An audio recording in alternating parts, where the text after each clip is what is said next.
मेरे बाबा के इंतकाल के बाद मेरी अम्मी ने किसी और से शादी कर ली। मेरे सौतेले वालिद बहुत बुरे इंसान थे। उस वक्त मैं बहुत परेशान थी, इंटरनेट पर वक्त गुजारती थी। वहाँ किसी से मिली। सौतेले वालिद के बाद वो बहुत अच्छा लग रहा था। शुरू में तो सब कुछ अच्छा लग रहा था, मगर वो दूसरे शहर में रहता था। उसने मुझे वहाँ बुलाया, कहा कि देखभाल करेगा और हम शादी भी करेंगे। तो गई वहाँ? गई थी। मतलब इंटरनेट वाले शख्स के पास जाने के लिए तुमने अपना शहर बदल दिया और किसी को नहीं बताया? नहीं, किसी को नहीं बताया, और ये बहुत जरूरी है। ये सबको मालूम होना चाहिए। मुझ जैसे लोगों के तजुर्बात मालूम होने चाहिए। मुझे घर में बंद कर दिया।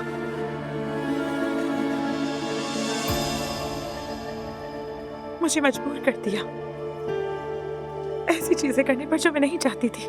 जानती हूँ आप सोच रही हैं कितनी बेवकूफ हो तुम। जिस शख्स को तुम जानती नहीं उसके घर भी पहुंच गई।